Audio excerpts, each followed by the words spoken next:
দক্ষিণ ও দক্ষিণ পূর্ব এশিয়ার সাইক্লোন ও বন্যায় মৃতের সংখ্যা 1000 ছাড়িয়েছে। ইন্দোনেশিয়ার 400 এবং শ্রীলঙ্কার 300-র বেশি মানুষের প্রাণহানি ঘটেছে, নিখোঁজ রয়েছেন আরও কয়েকশো।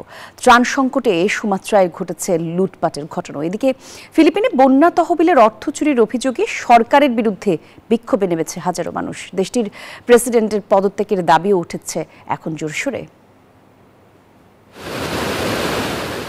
সাইক্লোন সেনিয়ারের তাণ্ডবে লন্ডভন্ড ইন্দোনেশিয়ার সুমাত্রা।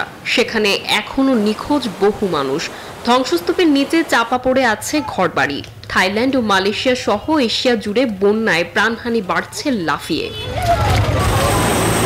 ওদের স্বপ্ন পূরণে পাশে থাকতে পেরে আমরা গর্বিত। অন্যদিকে সাইক্লোন ডিটওয়ার প্রভাবে শ্রীলঙ্কায় জারি করা হয়েছে জরুরি অবস্থা। সেখানে শত শত মৃত্যু ও বহু নিখোঁজের ঘটনায় একে দেশের ইতিহাসের অন্যতম বড় বিপর্যয় হিসেবে উল্লেখ করেছেন দেশটির president Anura Kumara Dissanayake.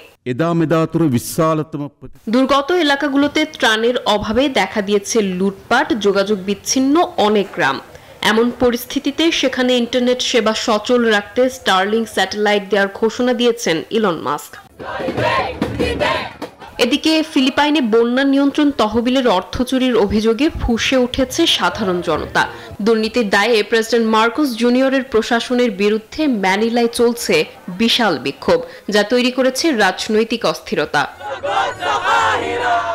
Desk report, news 24।